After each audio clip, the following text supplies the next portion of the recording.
जन्म जन्म से पाछू पड़े हूँ गोरी अपन काय बना ले मोला वो।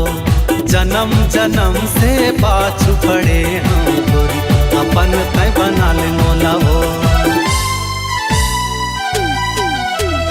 काहे तोरे नाम बता दे मोला गा, कहाँ तोरे गाँव घुमा दे मोला गा। जन्म जन्म से पाछू पड़े हाँ भैया अपन ते बना ले मोला गा। जन्म जन्म से पाछू पड़े हाँ भैया अपन ते बना ले मोला गा।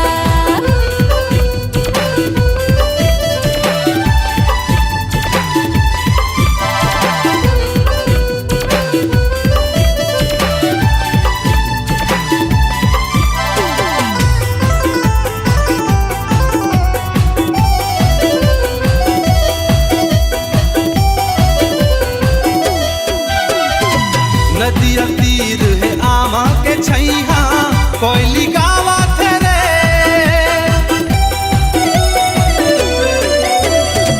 नदिया तीर है आमा के छैया कोयली गावा थे रे।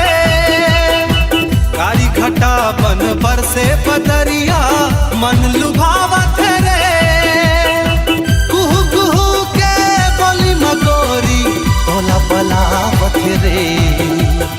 आजा मोरे गाँव ए आजा मोरे गाँव नहीं माने छोला वो। काहे तोरे नाम बता दे मोला गा।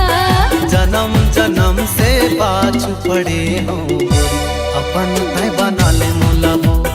जन्म जन्म से पाछू पड़े हाँ भैया अपन ते बना ले मोला गा।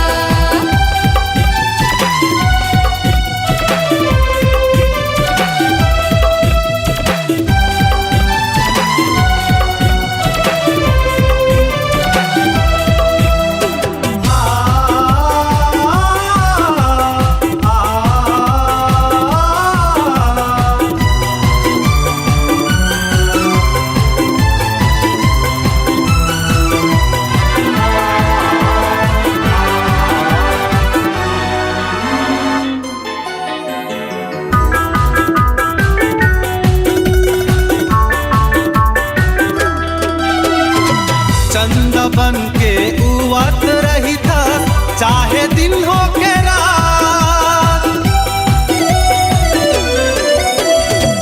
चंदा बन के उवत रही था चाहे दिन हो के रात। नान कुन मोरे जुरा धड़के कैसे बतावा मैं बात। बन के भौरा मैं दीवाना खोजत रही तो बुला। कहाँ तोरे ठाम ए कहाँ तोरे ठाम घुमा दे मोला वो। ये काहे तोरे नाम बता दे मोला गा। जन्म जन्म से पाछू पड़े हूँ गोरी अपन काय बना ले मोला वो।